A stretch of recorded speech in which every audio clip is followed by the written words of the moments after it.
Welcome to Functional Roots, where whole body wellness begins in the mouth. I'm Amanda. And I'm Heather, and we're hygienists with a passion for all things holistic, functional, and naturopathic. This isn't your average dental podcast. Around here, we dig deep, past the plaque, and into the powerful connections between oral health, the body, and the way we live. So whether you're a fellow dental professional, a wellness enthusiast, or just someone curious about taking a more natural approach to your health, you're in the right place. So grab your favorite herbal tea, settle in, and let's get to the root of it all. Today, we are joined by Dr. Nathan Bryan, one of the world's leading experts on nitric oxide biology and human health. Dr. Bryan is an internationally recognized biomedical researcher, entrepreneur, and thought leader whose work has transformed our understanding of nitric oxide as a foundational signaling molecule in cardiovascular, metabolic, and systemic health. His research focuses on the nitric oxide pathways, including how lifestyle, diet, oral health, medications, and aging influence nitric oxide production. He is the author of Functional Nitric Oxide Nutrition and The Secret of Nitric Oxide, Bringing Science to Life. He has published extensively in peer-reviewed scientific journals. Dr. Bryan also played a pivotal role in the development of nitric oxide diagnostic testing and innovative nitric oxide supporting technologies, helping bridge the gap between laboratory science and real-world clinical application. What makes Dr. Bryan's work especially relevant to today's conversation is his focus on how nitric oxide is produced, not just how it's supplemented, including the critical roles of nasal breathing, the oral microbiome, the gut, and endothelial health. We're excited to explore how modern habits quietly disrupt this ancient pathway and what clinicians can do to restore it. I'm so excited to have you here today. Thank you, Amanda. Thanks, Heather. Yeah, My pleasure. So I had the pleasure of meeting you at Longevity Fest where I spoke and was super excited to get your book. So I did start reading Your Secrets of Nitric Oxide, and it was a big wow for me. I loved the personal start in there with your story and how amazing it is where you ended up today with all of the troubles and things that you've had to navigate through life, which is so admirable. Your passion, persistence, and commitment to bringing real science to medicine really shines in your book. So for those who aren't familiar with your story, I want you to kind of explain what got you started in nitric oxide. How did you get started in this field? And we'll start from there and kind of talk about nitric oxide pathways and all of that. Well, thanks. Just like every life, it's been a journey. Some are tougher than others. But I was a student at LSU School of Medicine. I had a degree in biochemistry and realized to do what I wanted to do, I had to further my education. This was the late 90s, early 2000s. I was working on a PhD in molecular cellular physiology at LSU Medical School.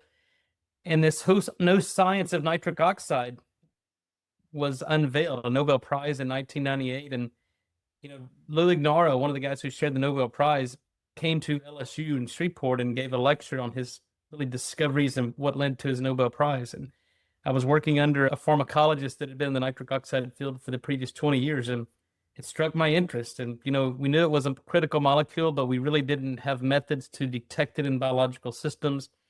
We had a pretty good understanding of how the human body made nitric oxide, at least through the lining of the blood vessels and the enzymes. But this whole concept of bacterial nitric oxide production was just now emerging, and the role of the microbiome.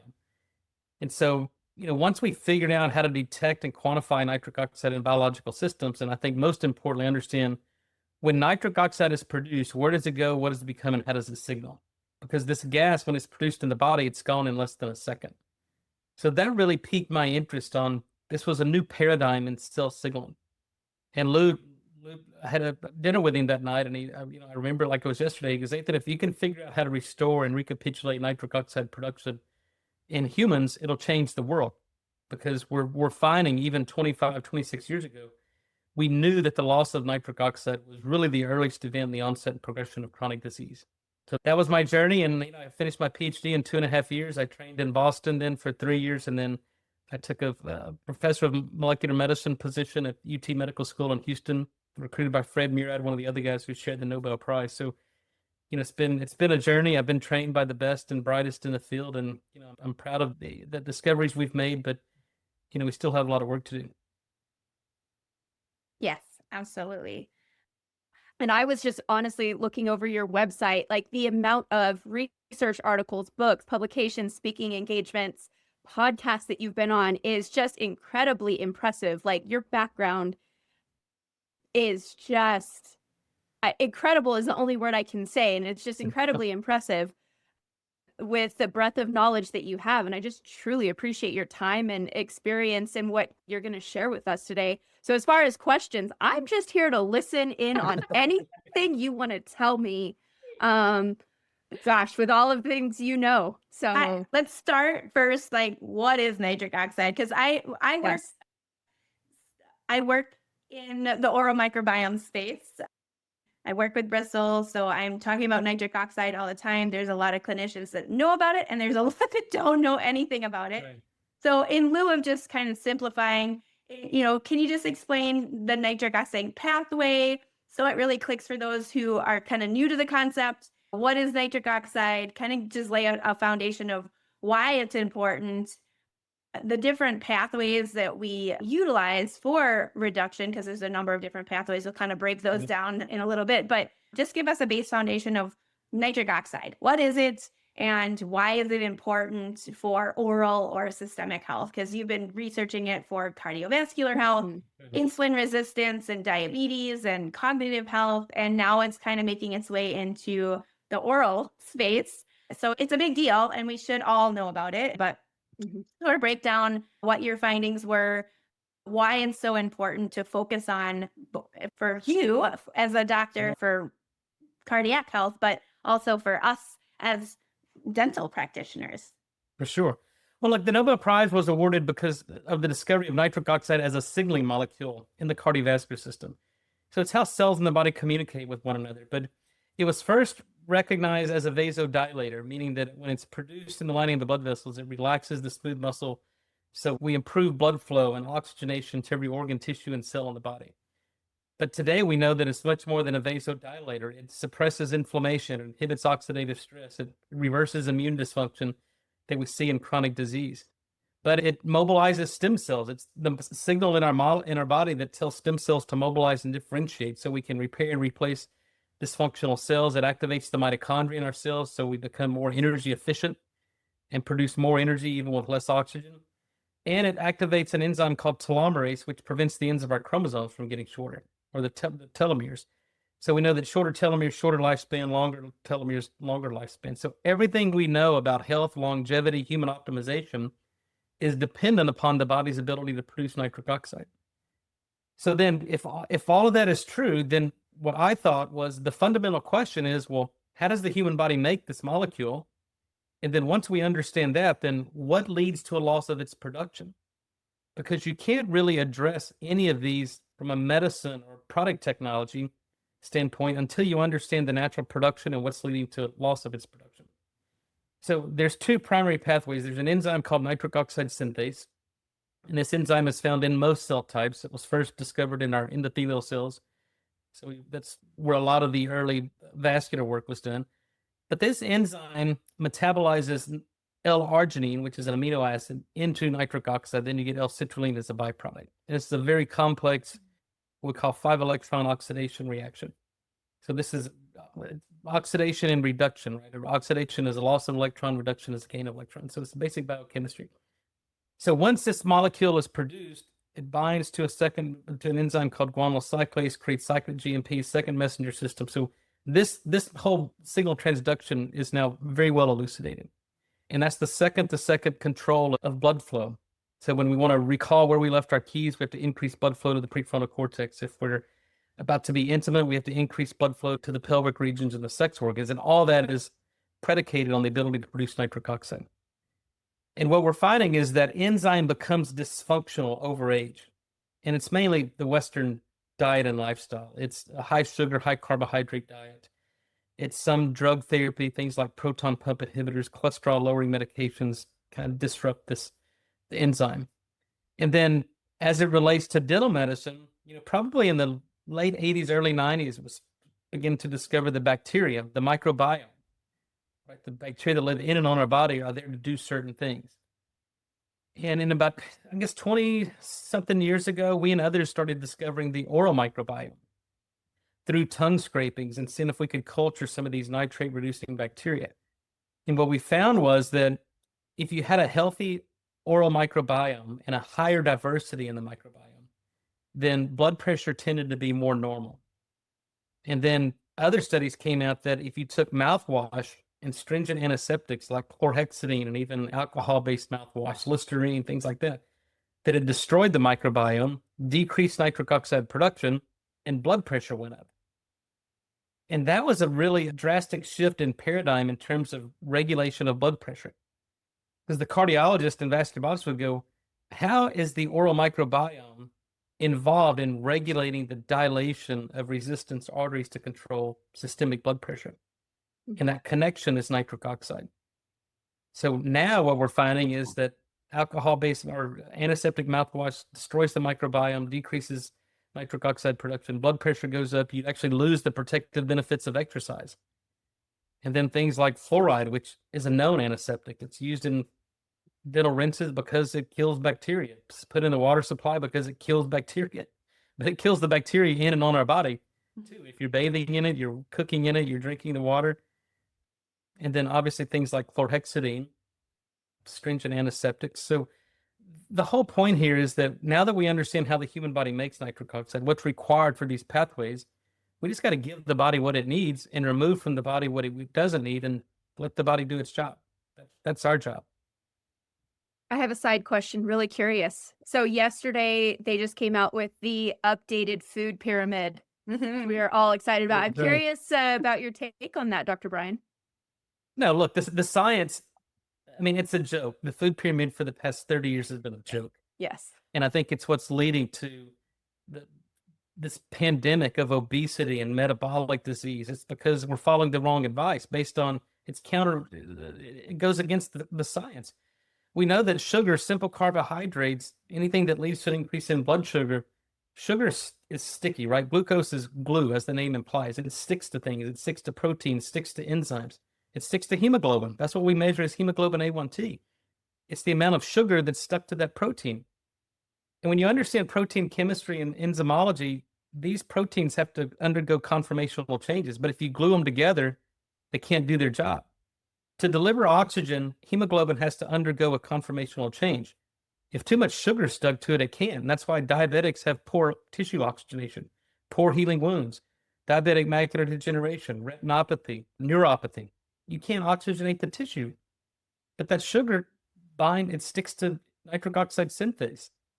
So I think what we're finding is, and finally public or the policymakers are starting to recognize this, we need a lot of good protein, whether it's plant or animal. We need good fats, get rid of seed oils, limit the amount of processed foods and simple carbohydrates. And I think the food pyramid now, as revealed this week, is capturing more of that. I don't think it's perfect, but I think it's headed in the right direction, I should say. Yeah. No, I agree. When I first saw it, I was like, is this a joke? Because this is what it's supposed to be. Like, I was excited when I saw it was like an official from. Basically, they just inverted the old one, right? It's almost a complete inversion, which is what I've been preaching for 25 years. I think that's what South Park actually did years ago. I think they did a skit on it. They actually came out with another one. It was really funny. Sorry. Well, look, I think it's a great recipe for making people sick. So then now we know the intertanglement between big food and big pharma. It's the perfect recipe. These guys are all in cahoots with one another. If I want to get you on a drug and treat you for the rest of your life, and the lifetime value of that customer improves, it's very profitable. It's the perfect recipe. It's very profitable. Yes. In fact, it's the most profitable business in the world. When do you think the medical field, and I know the dental field, that it's my mission to educate, and this is why Amanda and I are doing the podcast on, changing dentistry and our approaches to dentistry, because we've been wanting to obliterate the entirety of the oral space for, Listerine's big marketing is kills 99% of germs. And they're proud of that, right? They advertise that. I do have to say essential oils are pretty detrimental as well. When I'm looking at the bristle testing, there's some pretty cool insights. met with someone today and had this very conversation because he's suffering from halitosis issues, doesn't have the typical periopathology. Everything looks pretty low on, I say, on the front side of the test. I live in the raw results section, but low beneficials, low nitric oxide. He's been using a different rinse, TheraBreath, one of the other ones that are pretty terrible as far as completely obliterating the beneficial nitrate reducing bacteria. Yeah. So I tend to leave out all essential oils. If I need to use it in a weed out phase, then we're going to do that. But then generally I'm trying to more cater and build those nitrate reducing and beneficial bacterial balances so that we can come out of homeostasis. Because if we're planting a garden, That's right. I can't till the garden every single day and think I'm going to get what I want in the garden for that. And it makes big impacts on both oral and systemic health. And I know the medical field hasn't necessarily caught up either with the circumstance. Personally, my grandma has been suffering with blood pressure issues. My dad, too. They're both Listerine individuals. My father-in-law. And I've been preaching to them, like, we have to stop using these products because your blood pressure control is directly impacted by the nitric oxide pathway here. And I tested my grandma, 0 bacteria for nitric oxide, and they're still having a hard time controlling. But the physician this seeing her pretty much told her, go see your dentist. Don't listen to your granddaughter. And there's no science behind what she wants you to take for supplementation. I was just like, what the hell? Yeah. I mean, look, it's a process, right? We know it's on average, it takes about 17 years for new science to become more mainstream or standard of care. Yeah. Nitric oxide is way past that, right? A Nobel Prize was, 27 years ago now, 26 years ago. But, I think it's coming because you can't ignore the data. And all you got to do is look at the statistics, because 50% of the people that are given prescription medication to manage their blood pressure don't respond with better blood pressure. Yeah. And that should tell them that if ACE inhibitors and ARBs and calcium channel blockers don't lower their blood pressure, then it's not a renin-angiotensin problem. It's not a calcium dysregulation. So you got to look further. If these drugs aren't affecting their blood pressure, then what's causing the increase in blood pressure? And what we and others have published on is that it's oral dysbiosis. Yeah. So then you start, as you do, are you using mouthwashes or fluoride in your toothpaste? Then start querying these. And the beauty is we now have testing for this. And then you stop the mouthwash. You do things that create an environment where these bacteria can grow and flourish and increase diversity. You improve nitric oxide production, and now blood pressure comes down. But when you think about that, that's very disruptive, because Big Pharma doesn't like to hear that, because when you can get patients off of medication, that's impeding in their market share in those, and no for-profit company wants to lose customers. But when you get back to what we call restorative physiology, give the body what it needs, remove from the body what it doesn't need, then there is no room for drug therapy. So this is very disruptive to pharmaceutical companies, to drug companies, but it's also disruptive to this disease paradigm that we've been going by for the past 100 years. If we can get people better without prescription medication, that should be the goal. Gosh, crazy. Empowering patients to sustain their own health. Right. Wouldn't that be something? That's crazy. You said something just incredibly profound. You said that research takes about 17 years to hit mainstream. And I think Heather and I have been practicing about the same amount of time. So we were in hygiene school 20 years ago. So when you were researching this and the Nobel Prize came out, Heather, did you hear about this at all? Because I think we were well in our pre-procedure rinse indoctrination with Listerine in that area. There's so many. I honestly, until I moved into the functional biologic side of dentistry, didn't know anything about the nitric oxide pathway or what these rinses would do to. So there's a lot more to, and it's exciting. So we're talking about the oral microbiome, and that group is also having me do one on rinses as well and the impacts. So I think more and more people are starting to understand what we're doing in the mouth and how that impacts systemic health. And the nitric oxide pathway is a huge component of it. There's a lot of people talking about the airway aspects. So nasal Yep. breathing, which is part of the NOS pathway, the endothelial epithelial way. And I truly believe I can tell in a test if I have someone who's a mouth breather, because I do think that also impacts the nitric oxide. It impacts both pathways when we're not Absolutely. when we're not nasal breathing, we're not getting the nitric oxide reduction through the NOS pathway, but we're also causing tongue coating, which snuffs out the nitric oxide bacteria on the base of the tongue.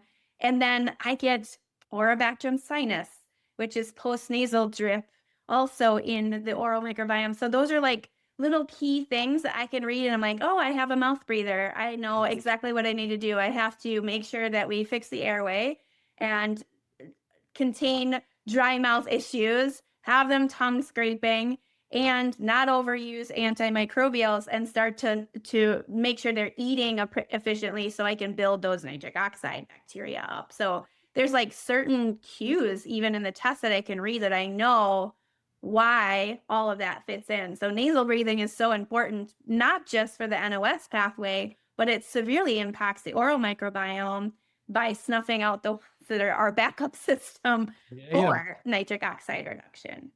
Yeah, no doubt. I mean, because you're creating an acidic environment in the stomach or the mouth when you're fully oxygenating the oral cavity. I mean, the mouth is not an instrument for breathing. It's part of our digestive system. But yeah, it completely changes the environment. And studying these bacteria and doing tongue scrapings and finding the conditions in which these bacteria like to grow, you got to create that environment.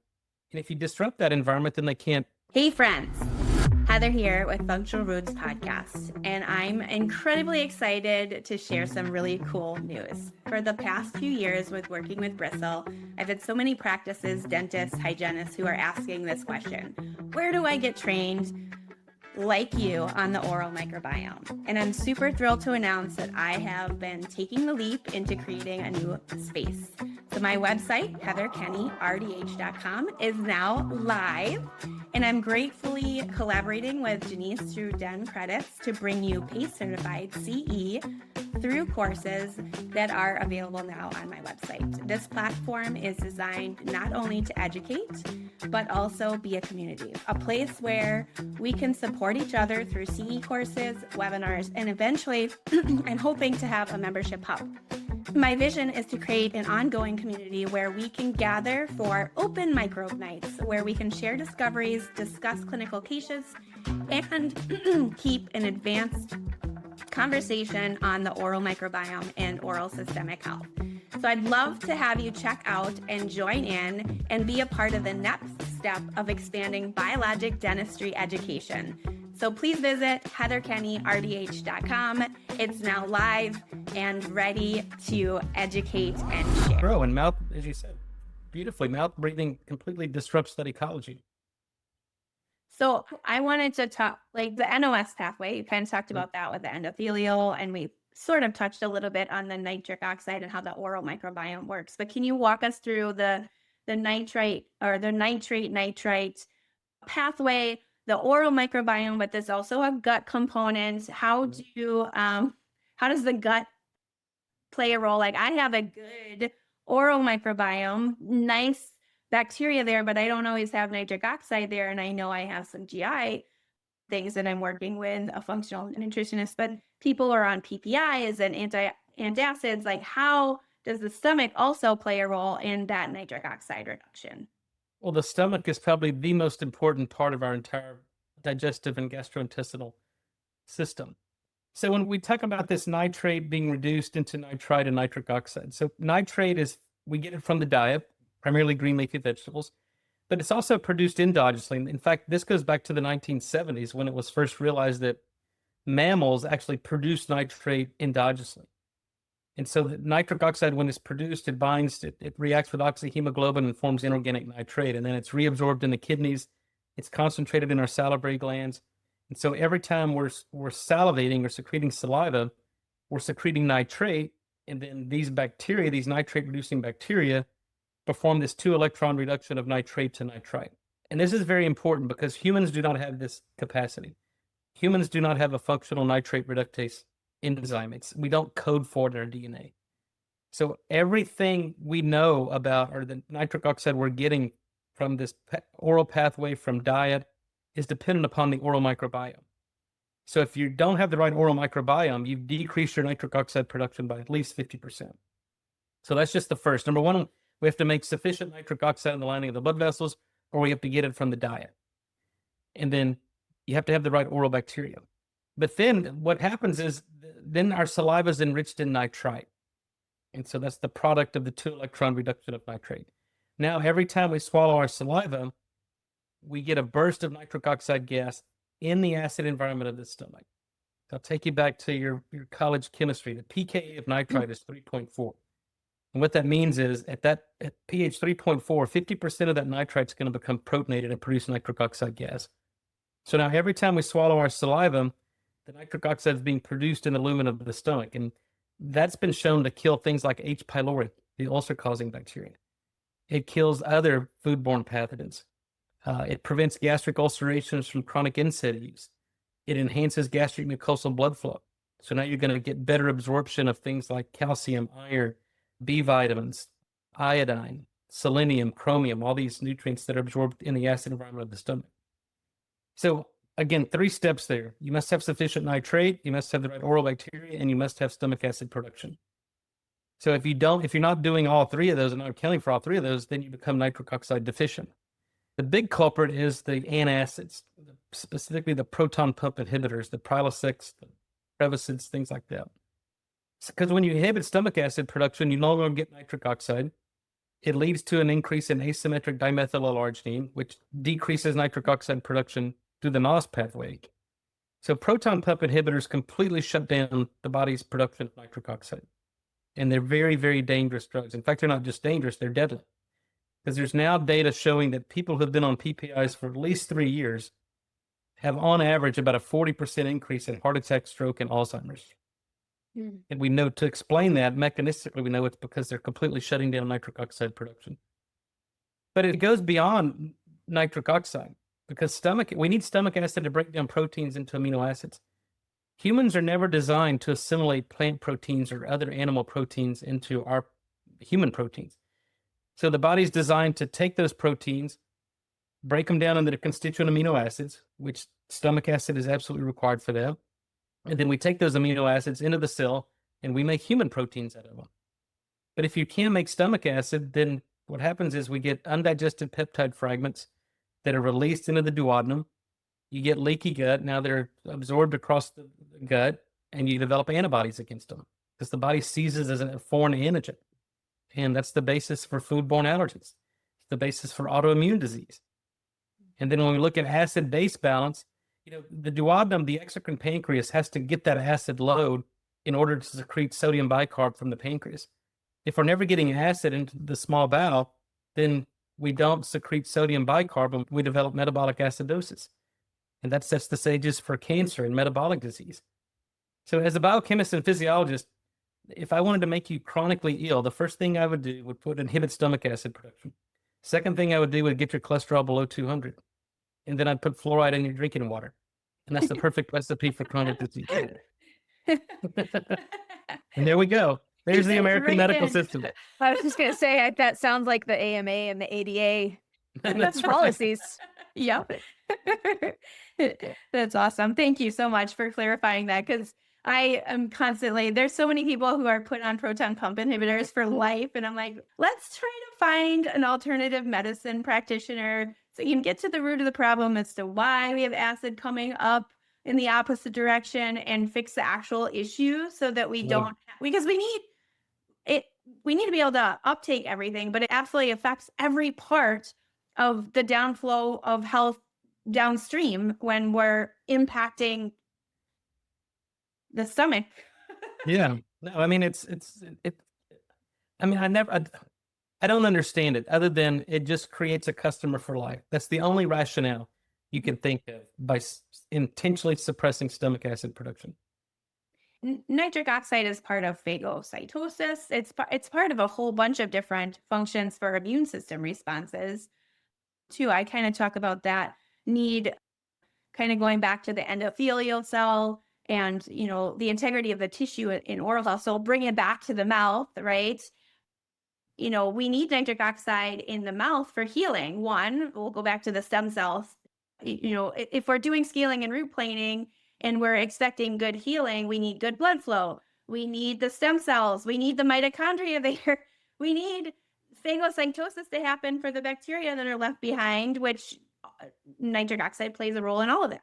And tissue integrity, the tight junctions of the epithelial cells or endothelial cells, same sort of function. We're talking about endothelial cells and epithelial cells in the pocket. So it makes sense that we would want to improve nitric oxide in the mouth to improve our inflammatory cytokine issue that we have going on, reduce inflammation, but also stimulate healing and regeneration of tissue. Because through some of your studies, you also found that it just helps with that regeneration aspect with the stem cells. Absolutely.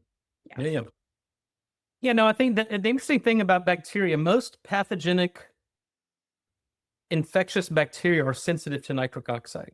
Mhm. And that's how it's part of our innate immune system. So when we get exposed to a pathogen, whether it's a virus or bacteria, we'll talk about bacteria, but the immune system recognizes it. And so what happens is we mobilize an immune response to the site of infection, whether it's in the periodontal tissue or gingival tissue. And then the goal of the macrophages, the neutrophils, and the monocytes are to go there and produce a lot of nitric oxide over a short period of time. So it takes about 4 hours from an active infection and an LPS signal to induce this nitric oxide synthase enzyme. And so then we produce a lot of nitric oxide in that area, and the nitric oxide binds to the iron sulfur centers of the bacteria, shuts down their respiration, and that's how our immune system kills it. But in people who have poor circulation, the infection almost becomes isolated from their immune system because there's a traffic jam, because their blood vessels are chronically constricted. There's ischemia and hypoxia. So these bacteria go and they survive because your immune system can't get there. Mm-hmm. And then, when you disrupt the oral microbiome, so most non-pathogenic commensal bacteria are what we call these nitrate reducers. So they're producing nitrite and nitric oxide, and they're killing the pathogens. But when you shut down the police force through the use of Listerine, then the bad guys run rampant and it causes death and destruction.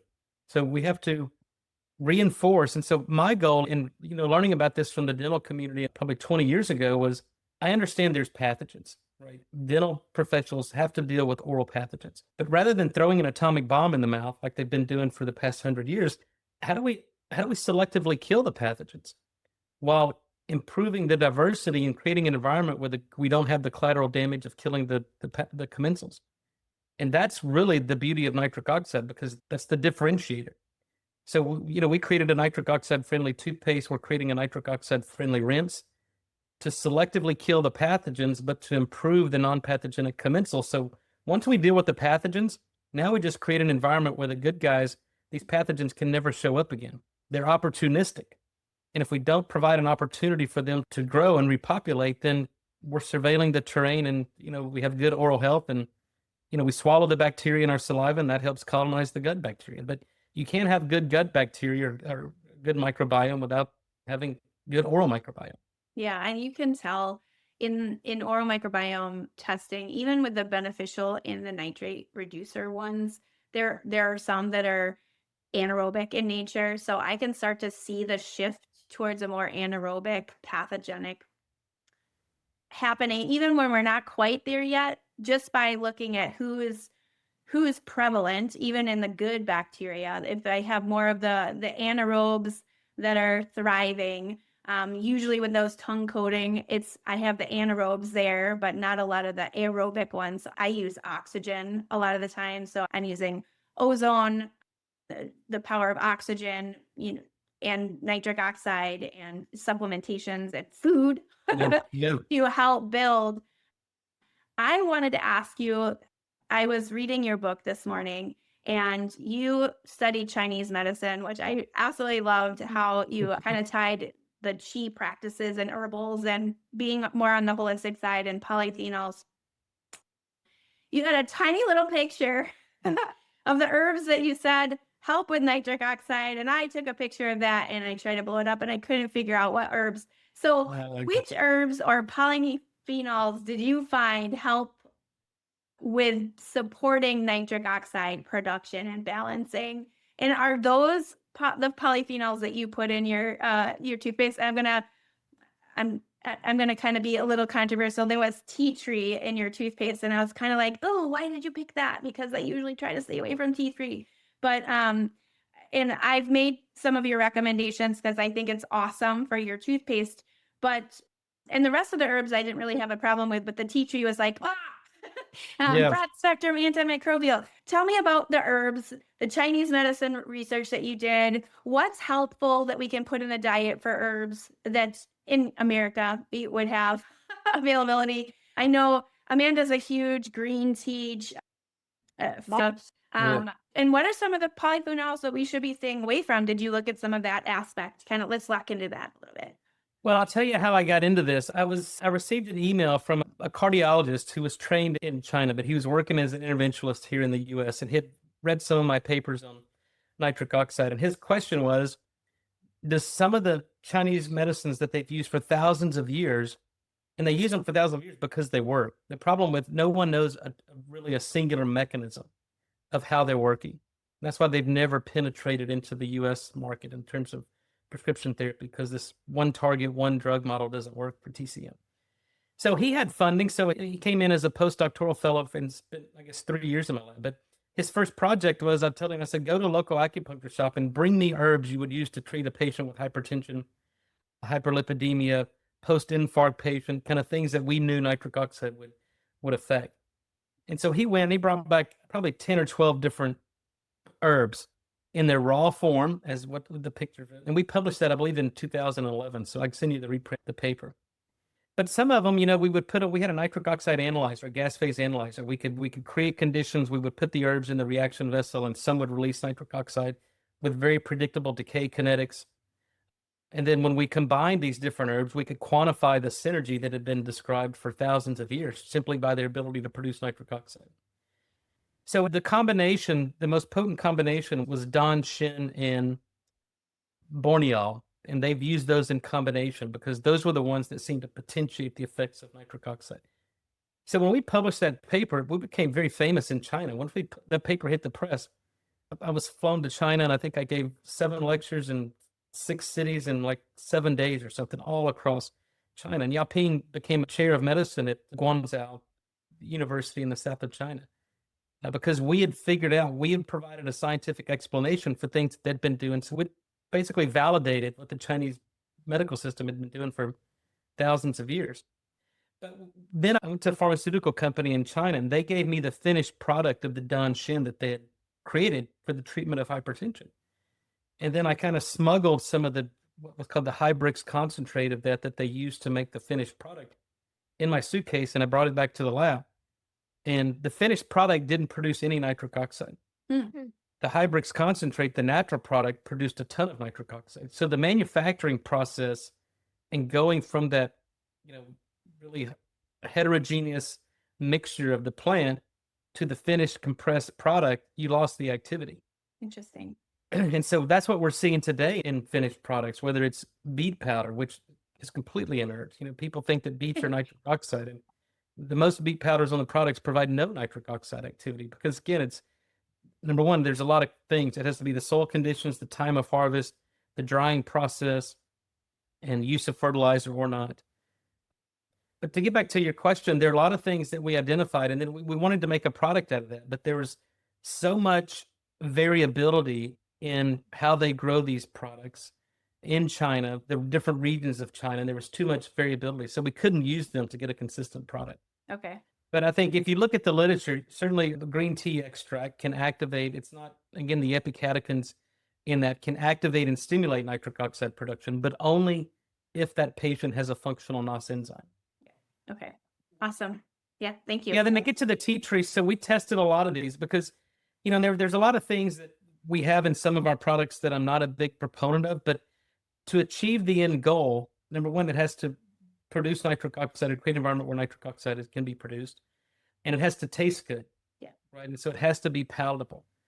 But I can tell you the amount that we've tested this on, tongue scrapings, but again, dose dictates poison. So I think in high concentrations, tea tree is obviously a very potent antimicrobial. But at the doses we're using just to affect a flavor profile, it doesn't seem to be having any negative effect, at least in the systems in which we test. Awesome. Perfect. Yes, that was a big question of mine when I saw your toothpaste. I was like, sweet, I'm going to start using it. And then I was like, oh, I'm going to have to ask him about that. Because Yeah, but we're always looking for ways. That was the first kind of the first formula that we launched. Yeah. But, as we get this in the hands of more people and we do more clinical testing, we're always willing to pivot and make changes. But, science is a process, and we have to be able to make changes and be nimble.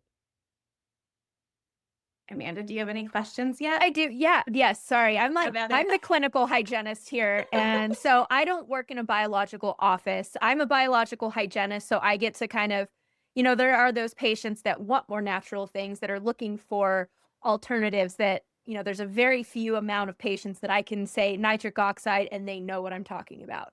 The vast majority are just like, yeah, you're just here to polish my teeth. They think polishing is cleaning teeth. Anyway, so trying to balance that with hygienists that are listening that are just like, I wish I had patients that understood this. I'm understanding that there are technologies coming out where you can just put like a finger on a device and it takes measurements of nitric oxide. It measures the oxidative stress in your body. Is that something that you are thinking or that you're aware of, that maybe a clinical setting where we could make a recommendation based on something super fast clinical side? It's like, you need a lot of nitric oxide production. You need to make sure you're backing away from that fluoride products. Make sure you're, doing X, Y, and Z. I'm kind of curious on your thoughts of that aspect of nitric oxide in clinical settings for dental hygienists specifically. Yeah, years ago in 2010, I developed a salivary test strip. And because it was really, we needed a non-invasive kind of point of care diagnostic. But, I abandoned the patents on those several years later. And then now you've got a lot of companies using these salivary test strips, but they're not nitric oxide test strips. They're not measuring nitric oxide. What they're measuring is salivary nitrite. So measuring the presence or absence of these oral nitrate reducing bacteria. But it's also measuring a local immune response. So if you've got a patient with severe perio or gingivitis or oral dysbiosis or infections in their teeth, then that test strip is going to light up. And so it's not reflective of systemic nitric oxide production. It's reflective of an oral infection. And so that's why I've gotten away from those test strips, because it can be misleading. Because you've got the first patient was a 50-year-old overweight, diabetic, hypertensive patient with ED. And he lit up that test strip like a Christmas tree. Like, he goes, oh, I make lots of nitric oxide. And they're going to, something's wrong here. So then we go and send him to a biological dentist, and this dude had, severe oral dysbiosis and severe oral infections. So it can have some clinical utility. But to get to your question, there are but again, nitric oxide is a gas and it's gone in less than a second. Yeah. There are devices where you can measure the amount of tissue oxygenation, the amount of nitric oxide bound to hemoglobin. But that's more of, in measure of tissue oxygenation. There's medical devices out there that look at endothelial function and flow-mediated dilatation, which are extremely beneficial, but it's looking at the endothelial pathway, which, is completely independent than the oral pathway. Yeah.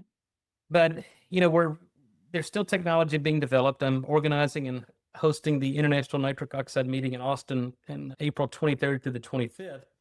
And we're inviting a lot of these innovative companies who are developing medical devices specifically around nitric oxide, and, having a lot of clinicians coming in and seeing the translation of the science into clinical medicine. But yeah, that would be the goal, to have a point of care diagnostic to let these people know. And I think, some of the diagnostics, the oral pathogens that the labs that you're doing, not just testing the pathogens, but testing the non-pathogenic commensals, because it's a community. If you're just killing the pathogens without, recognizing the good bacteria, then you're only getting half the story, maybe less than half the story. Yeah. And I find even, I love the Bristol test. Obviously, I work for them and it's made my career what it is. It's so fun. I love what I do. But even in what they have for like the gum inflammation score and all of those, it's limited because it's based on the typical red complex, orange complex, and red complex species that are, the Sokransky grouping, but there's more. When we're testing for, and I have, 150 species in someone's oral environment, I can have all the low red complex and orange complex species, but when I start digging in the backside of the test results and research those, there's also drivers of inflammation, IgA, IgG issues behind the scenes there. That's where I start to get the clinicians to look just beyond the 14 pathology that we've been looking at for the last 50 years. There's a lot more there. And sometimes we can have those all low if we have no beneficials, no nitric oxide, and I have other pathology in super overgrowth. One of my favorite topics is Klebsiella sphincter. Like they get super crazy and they have severe consequences for oral and systemic health pathways that I get to talk about because nobody else is looking at those. Well, that's the problem with medicine, right? You only treat what you can detect. Yeah. Some of the most important things like nitric oxide, we haven't been able to detect it. So if you can't detect it, you don't treat it, you don't address it. And if you're not detecting the good bacteria, then you're missing the boat. And you're not putting and sometimes they're so hyper focused on P. gingivalis, where we miss the boat on some of the other stuff that can be driving just as many pathways of disease because we've been stuck on PG and Treponema denticola. And there's, 5 or 6 other Treponema species that we can test for that cross the blood-brain barrier just as effectively and cause inflammation in the brain. So it's really interesting to be able to look at the whole picture and see more on the test. And that was a total sideswipe. But if we don't have the beneficial bacteria there from the scaffolding, we're going to have dysbiosis. And it's really important to look at the nitric oxide component, especially when we're treating our patients. If I don't have those pathology, I'm teaching, right? Let's look at the airway, look at the gut health, look at the nitric oxide and the beneficial bacteria, because you're still in dysbiosis even with the pathology missing. Where do we need to fix the patient there? It's so important to look at the complete picture.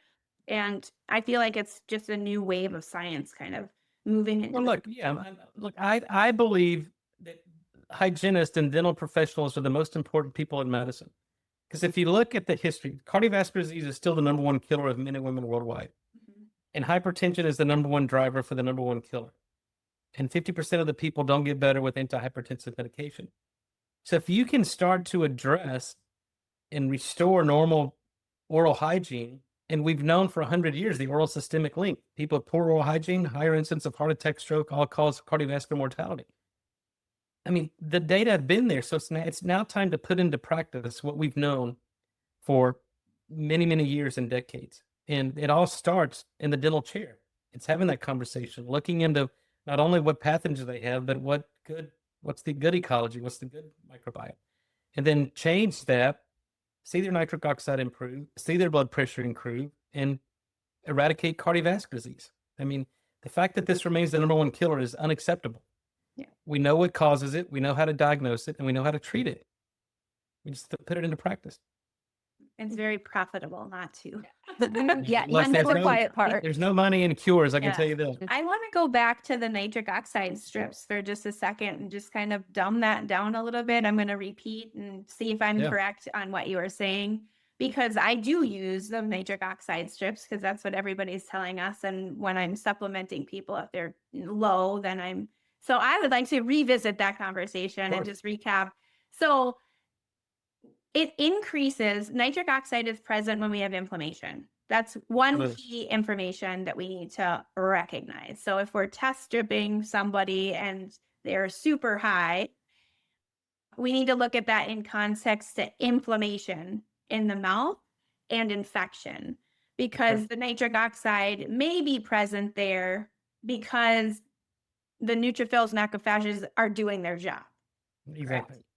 So that's one way. But if we're deficient in it, should we be supplementing so we're bringing nitric oxide into because that's what we've been taught by some of the other nitric oxide supplementation conversations, right? Like, Yep. here's your strip test, and if you don't test positive or you're low, like I do all the time, then go ahead and do your supplement. Is Yep. that appropriate? Like, what would supplementation look like? I want to kind of dive a little bit into all this, like your supplement and how it differs from other supplements on the market. Yeah. But for us, I know that a lot of the biologic practices are using the test strip. I use pH and a nitric oxide. pH always increases with nitric oxide. It's part of the balancing system of the oral environment. So what are the benefits to using the strip test, and are there benefits other than maybe it's flagging us for inflammation rather than actually a poor pathway? Yep. No, look, there's no such thing as a false negative. And I think that can be the benefit. So if you're testing patient saliva and they don't turn that test strip pink, then it tells us that there's no detectable nitrite in the saliva. That's what it's meant. So what does that mean? Is it because they don't have the right oral bacteria? Is it because their diet isn't sufficient? Is it because they're on antacids? Is it because they have endothelial dysfunction? Is it because they have an MTHFR SNP or an eNOS SNP? So there's lots of things you have to query in order to, and these other nitric oxide companies, let me harp on that for a little bit. They don't have a scientist. These people are marketing people who come in and read the literature, and then, so they have no idea what they're measuring. They call them nitric oxide test strips. They're not nitric oxide test strips. So there's no false negative, which is a good thing. You can get some utility out of that. But the false positives is due to inflammation. And we published on this, I believe, in 2002. We took, in models of inflammatory bowel disease or Crohn's disease, localized gut inflammation, chronic gut inflammation. And then we look at the systemic nitric oxide production in this, and it's completely inhibited. So any local inflammatory response is going to shut down systemic nitric oxide production. There's feedback inhibition in these systems, right? These biological systems or biochemical systems. So that's what we have to worry about. And so now if you understand what you're doing, you can, number one, you can change your diet. You can wean off antacids. You can suppress the inflammation, deal with the infections, and then see if now that salivary test strip improves. And then you can make informed decisions. But for me, I don't use them because there's only two people in the world who need nitric oxide. There's the people who are sick and want to get well. There's the people who are healthy and don't want to get sick. So I don't need to test. If you fall in one of those two categories, you just take it. Mm-hmm. And so then the need dosing then is based on clinical utility and clinical need, right? So, but we've done all the pharmacokinetics, pharmacodynamics of one of my lozenges twice a day gives you 24-hour coverage. And that's enough for kind of maintenance, if you will. But, people with hypertension, heart disease, metabolic disease, diabetes, the metabolic demands on them for nitric oxide are much different than me, who's 52. I want to jump a little bit into like the dietary supplementation, because you can't supplement your way out of a bad diet, right? So we need to get those core foundations there. So I do want to talk about the diets that are involved. For persons such as myself, I recognize the importance of beets. I cannot palate them. I love a good root vegetable. I just cannot stand them. Well, that's me and you both. Oh, okay, good. So, but look, you don't have to, because beets are probably the poorest source of nitric oxide there is. Oh, follow you. And we published this in 2015. It depends upon where the vegetable is grown, the soil conditions, whether it's organic, whether it's conventionally grown. And then again, the drying process. When you take, these are water-soluble nutrients. And when you take, and most of these companies are taking what's called a high-brix concentrate, which is like molasses, beets like molasses. And then you put it in high pressure, high heat, all the water-soluble nutrients come out. So what you're left with there is a fiber-rich, nasty-tasting, earth-tasting beet product that provides no nitric oxide benefit. No, it's awful. Yeah.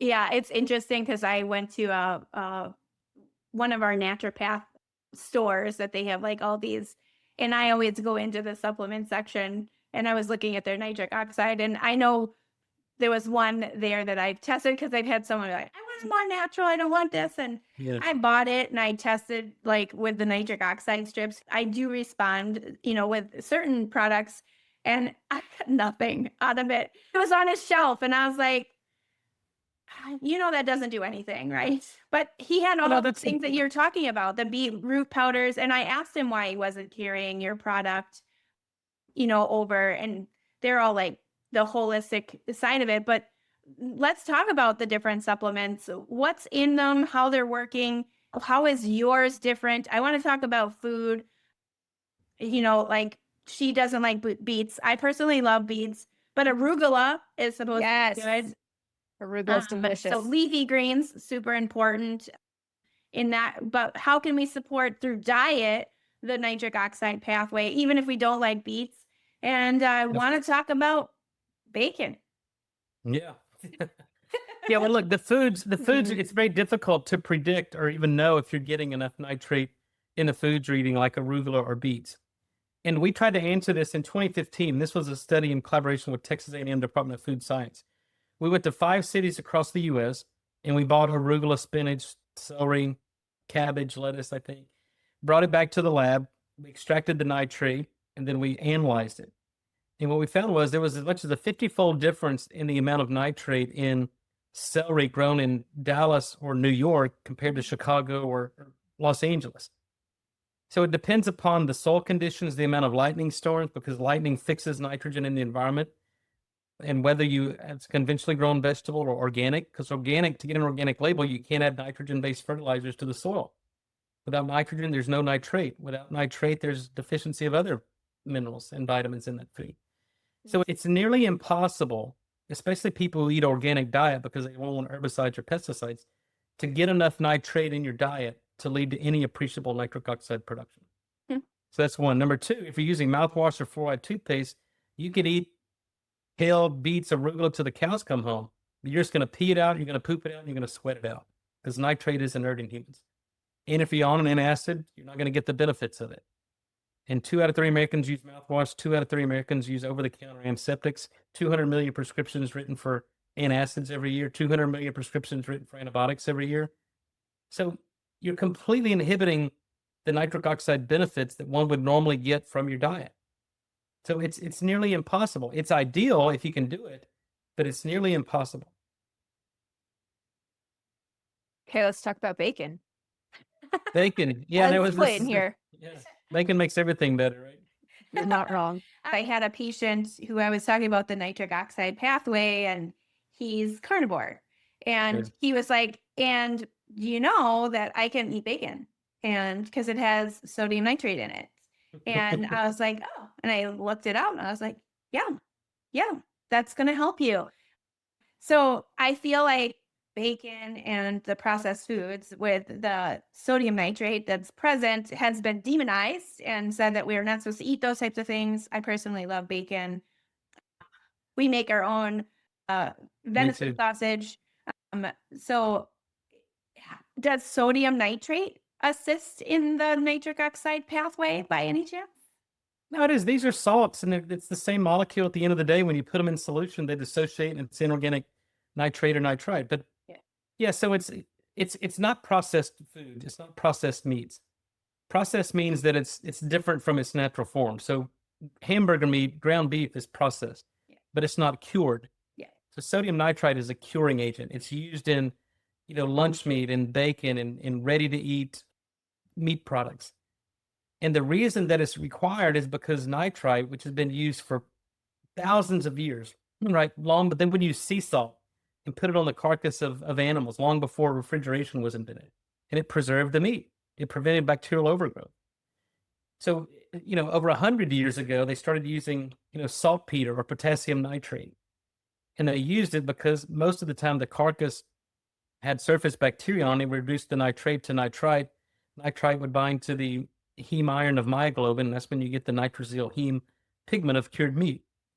So then they started using sodium nitrite because it's a direct curing agent. You need much less than saltpeter, potassium nitrate. But the issue with this, there's very little residual sodium nitrite in cured meats that you typically do not get a nitric oxide benefit. Because all the nitrite is reacted. And in any cured meat product with sodium nitrite's added, you have to add ascorbic acid, or now the meat company is using erythrobate. And they use them because they're called accelerants. They're electron donors that allow for the 1 electron reduction of nitrite to nitric oxide. Nitric oxide is a gas. It more readily diffuses into the meat, binds to the heme iron of myoglobin, and that's what cures the meat. Okay. So it's nitrite plus an accelerant or erythrobate. And it's this continual perpetual 1 electron reduction to nitric oxide. But we've tested this. In fact, we published this, I think, in the American Journal of Clinical Nutrition, maybe in 2006, 2007. Because people spend, a lot more money to go and buy the no nitrite added bacon, right? That naturally cure. And so we tested the residual nitrite in conventionally cured bacon and the no nitrite added bacon. The no nitrite added bacon had 2 to 3 times more nitrite than the nitrite added bacon. So it's what they're doing. These meat companies are taking cultured celery extract, which is high in nitrate. Then they add a starter culture of Staph carnosus, and these bacteria reduce the nitrate to nitrite. So although they're not adding nitrite, they're generating nitrite through this bacterial culture. But at the end of the day, it's still a cured meat product.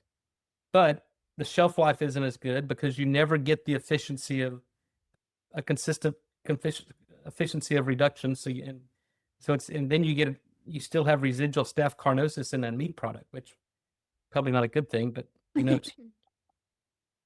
So if we can't get it in our diet, then we have to start thinking about supplementation as a preventative strategy for longevity, lessened inflammation, improved immune system responses for that purpose. And tell us about the supplements and what stands out N101 from the rest of the supplements on the market, because I make recommendations all the time given the salivary diagnostic test with the nitric oxide. And I'm always telling people, even when we have a good base of bacteria, we probably should be supplementing, because we can have the capability of doing it, but we may not have all of the components to actually do it. So it's really nice to supplement even if we don't, especially if we have inflammation in the mouth. Yep. Well, first of all, it was never really my goal or objective to develop dietary supplements. I was trained as a drug discovery biochemist. So my goal in academia was to understand the mechanism of disease to the extent that we could develop rational therapy. But because nitric oxide, we knew this is a naturally produced molecule, and we understood how the human body made it, and we understand what led to a loss of its production. So then through these discoveries, it made me realize that we could recapitulate nitric oxide production through a dietary supplement, because we know how much nitrate or nitrite we get from a normal dietary patterns. We know how much is produced or generated endogenously from the oxidation of nitric oxide. So then we could create a delta of normal, if we're deficient in this, then we can supplement. That's the basis for dietary supplementation. And so, but nitric oxide, again, is a gas, and it's gone in less than a second. But in 2007, we made the discovery that nitric oxide is actually a hormone. And that changed the way we thought about nitric oxide. And so just like hormone replacement therapy for estrogen or testosterone or thyroid in men and women, if you're deficient, we have to give you the molecule, right? We don't give you precursors and hope your body can make it. I mean, we don't give you 21 amino acids to type 1 diabetics and hope their body can make insulin out of that, right? Could be laughed out of the room. But that's what a lot of these companies are doing. They're giving you arginine or citrulline and beads with no nitrate and calling it nitric oxide. And it's really a disservice to the whole field, because it could kill the entire field. Because I get emails all the time saying, Nathan, you talk about nitric oxide, but I've been taking this beet product I see advertised on TV for years, and nitric oxide doesn't work for me. I go, what do you mean? They go, well, I've been taking it. My blood pressure hadn't improved. I still have ED, still have diabetes. And I go, no, nitric oxide always works. What didn't work is that product. That product doesn't work because it can't work, especially in a patient like you. So there's 2 main classes of supplements. There's the ones that contain arginine or citrulline, and you got to get rid of those because these are semi-essential amino acids. We are never deficient.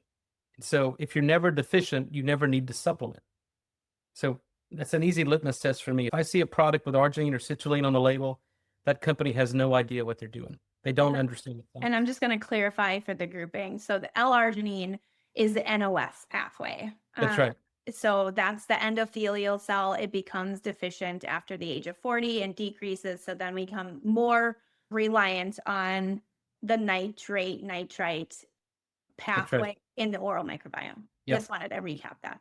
No, that's very good clarification. And then the other thing are the beet products. You've got all these beets on the market now, and I've tested every single one of these. But in order for beets to produce nitric oxide, they must contain a certain amount of nitrate. And again, most of these beets, the nitrate comes out of the drying process. In fact, we've used a lot of these beet powders as placebos in our clinical trials because it's a perfect placebo.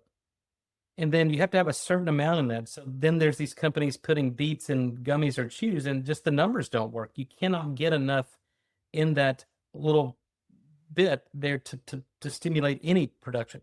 Plus, there's no detectable nitrate in it anyway. And then there's companies out there selling potassium nitrate in a capsule. And again, it's a supplement because most people aren't getting enough nitrate from their diet because of the growing conditions, the vegetables, things we talked about earlier. But again, with 99 out of 10 of Americans using fluoride toothpaste, 72% of Americans have fluoride in their drinking water, 2 out of 3 Americans using mouthwash, 2 out of 3 Americans using over-the-counter antacids, and 200 million Americans are using prescription antacids every year. The nitrate is inert. You swallow that capsule, it's excreted in the urine, it's excreted in the feces, and it's excreted in the sweat, and you don't get a benefit from it. So some people respond if they have the right oral bacteria, and if their problem is just a nitrate deficiency, then these products can be beneficial. And so I'm less critical on those because people can get a benefit from it. But I'm not interested in selling a product that works in 1 out of 10. And that's what makes my product technology different. Number one, I understand the science. But if your body can't make nitric oxide, then we provide it for you. And this lozenge, it's not dependent upon the oral bacteria. It's not dependent upon the function of the enzyme. When you put this lozenge into your mouth, we're giving you nitric oxide gas. But more importantly, because it's residing in the mouth, it's changing the oral microbiome. It's selectively killing the pathogens, improving the diversity of the non-pathogenics. And we've also understood the enzymology to where we can improve endothelial nitric oxide production. The NOS enzyme, we can improve its function by 20% within 20 minutes. So over time, we're improving the body's natural production of nitric oxide. So theoretically, one would need less and less of my product over time, which, again, that's my marketing people don't like me to say that because it's not a good business model. That's the goal. Yeah. I want to give the body what it needs. I want to restore physiological systems to where if you use diet, lifestyle, eliminate the things that are inhibiting nitric oxide production, then you pretty much become self-sufficient. But you still, because we're bombarded with EMF from 5G, with glyphosate and environmental toxins, we're continuously inhibiting our nitric oxide production. So, I've been taking my nitric oxide lozenge for probably 20 years. And I take it not because I need it. I take it because I don't want to need it. But I think everything that I do, and I do other things, I take other supplements because I think it's what my body needs based on testing. But although I'm 52 years old chronologically, I'm 29 years old biologically. There's something to working. So fun. So with your product, it's restoring both pathways because That's exactly what I right. was hearing is in the mouth, the endothelial and epithelial cell function gets renewed, and then that's going to utilize arginine in the process. It's already in the cell. We have 20 to 40 times more arginine in the cell that's needed to produce nitric oxide. So the cell already has plenty of arginine, so we don't need to supplement. Okay, now that's what where I we're was doing- going. Yeah. Because there's there's toothpaste on the market now that have arginine, and there's some other products that are arginine based. For oral health purposes, are there any other benefits to having L-arginine supplements in our oral care routine? One, if we don't have an NOS pathway, it's not really doing anything. And two, does it have any other functions that would be beneficial? Because, if we restore it, is the bacteria or is the NOS pathway utilizing it in the pocket? But moreover, we're going to have a restoring of the nitrite pathway because we'll improve the beneficial bacteria and increase the ability to just break it down naturally anyways. Yeah, now look, there's only about 3% of the arginine goes to make nitric oxide. There are many other pathways that arginine is involved in. It can stimulate growth hormone, for example.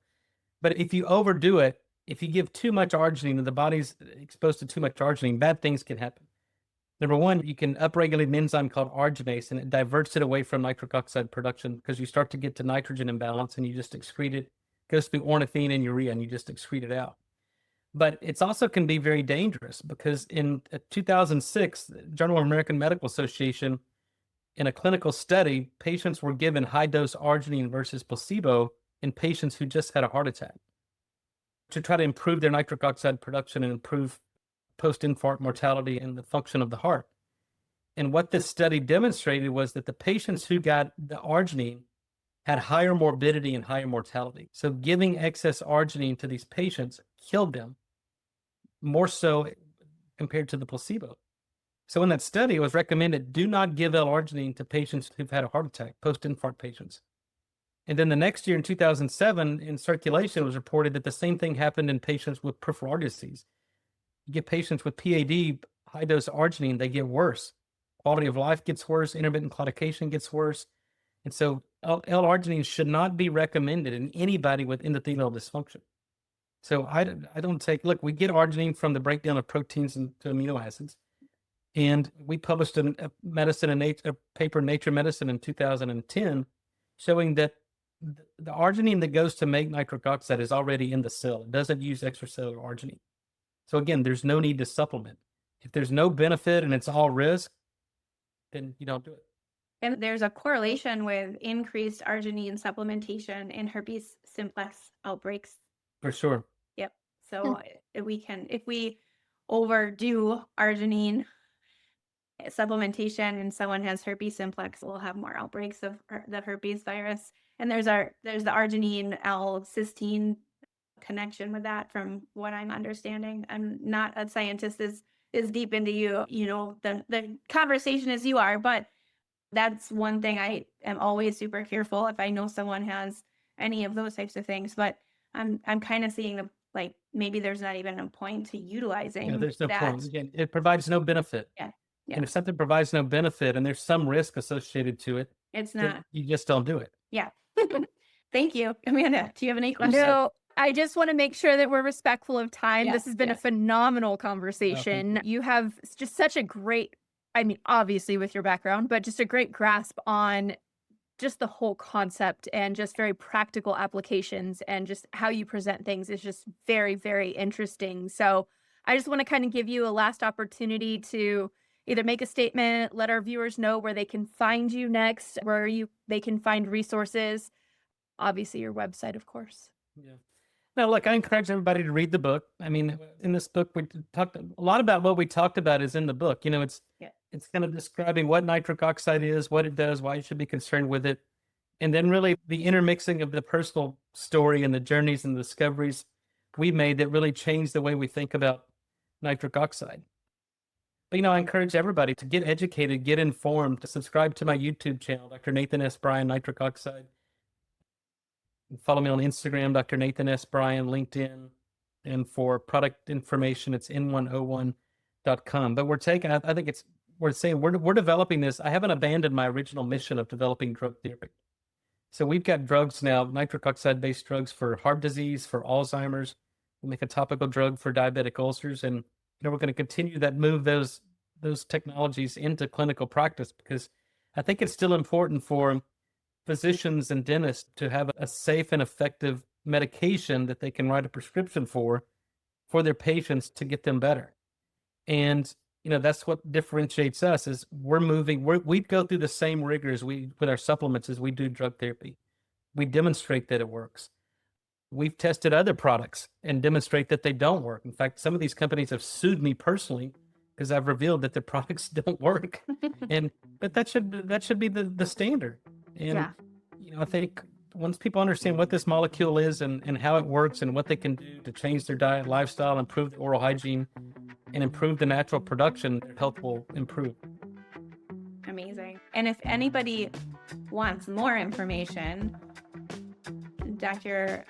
Bryan is also coming on saliva sleuths for a webinar in March. Indeed. So I have invited him to do an educational webinar on the topic as well. So if anyone wants to join us for saliva sleuths, reach out at Heather Kenney or Heather at heatherkenneyrdh.com, and I'll make sure that you get added to that grouping. And I also want to invite your listeners to the International Nitric Oxide meeting in Austin in April 23rd through the 25th at the Fairmont Hotel. This is an international meeting. We're going to bring, if you want to learn about nitric oxide, it's a scientific meeting, so pretty technical, but we'll bring it all together and provide some practical applications. We'll have exhibitors there demonstrating medical devices, up and coming nitric oxide drug therapy, medical technology. So it should be a great meeting. April in Austin's a fantastic time of year, and the Fairmont's a beautiful hotel.